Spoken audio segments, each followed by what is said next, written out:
girl TMoLa for that TMoLaTV, the only place where you can get highlights of the Valley's hottest urban talent. I'm chilling with our boy DJ M2. We are in the house tonight. We're bringing Group Candy in. Group Candy Thursdays is back.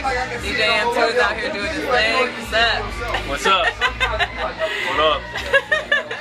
So, how did DJ M2 get started? Where'd your name come from? My name, well, I'm not going to get my name out, but basically M2 is like my initials of my name. Okay. So I took M2, I kept it simple. Yeah. To me, like, that's my whole, like, kind of basis on, like, my style and everything. Is like keeping things simple. Yeah. And people get that and they understand that the simpler it is, you can build on top of that. And that's it. So, you used to be on the radio.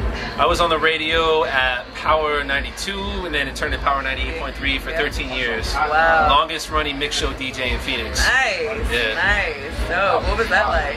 It was fun. It was cool. Radio was cool. I mean, it's changed so much throughout the years. Like back then, radio like dominated pretty much everything out here as far as like getting your name out and everything. But now with like technology, you know, you can go to like internet, you can go to satellite radio, everything else. So it's just changed throughout the years. So that's why I left radio. Like I'm ready to move on, do some other things with DJing and everything. Sure.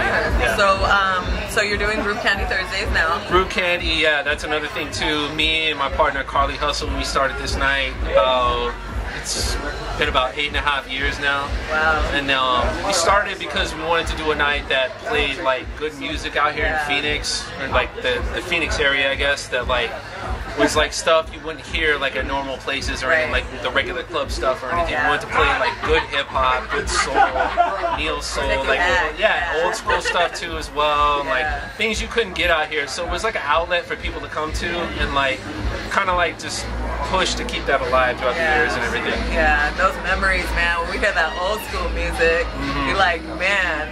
I remember this song came on when I was in 8th grade on the back of the bus on the way home from school. Exactly. That's what the night. Yeah, that's what the night's based on. Yeah, like good music. People can remember it. They associate something with it. Like that's really what what Group Candy is about. Is like keeping those like feelings and memories alive and everything like that. Nice. So keeping yourself busy.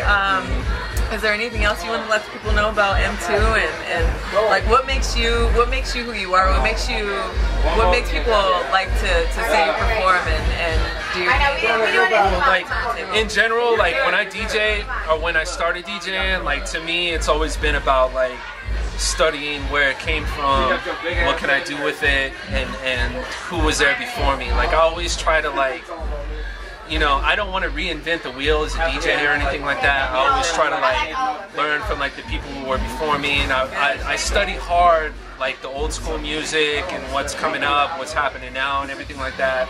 And not as far as music too, but it's one part of it, but like also there's like scratching and like juggling and like doing like the techniques within DJing too, because I think like if you're going to be a DJ, you gotta like be able to like know all these things and to study them and to know to do that stuff and everything. So how did you pick up your techniques? Who did you learn from? Who are some of the people that inspired you? Well, for out here, like I was really inspired by Z-Trip. He was from out here. He's like in LA now. He's one of the biggest DJs in the world right now. I was inspired by him a lot early. Qbert, Mixmaster Mike, Jazzy Jeff was a huge influence. I used to study like a lot of the old DJs that were like scratching on records back in the 80s, like Joe Cooley, Aladdin, Mixmaster Ice, a lot of those people. I used to like study them and be like, what are you guys, like how are they like scratching on these records? And it, you know, like that was like so cool to me to be able to like alter like sound and to cut a record and stuff like that. That was like the ultimate thing, like as being a DJ and everything back then. It's cool. Yeah, I can tell you're real passionate about what you do. So that was like, yeah, that was definitely really. Yo, check out my girl at TMoLaTV, the only place where you get highlights of the Valley's urban hip hop talent. Right there. Boom.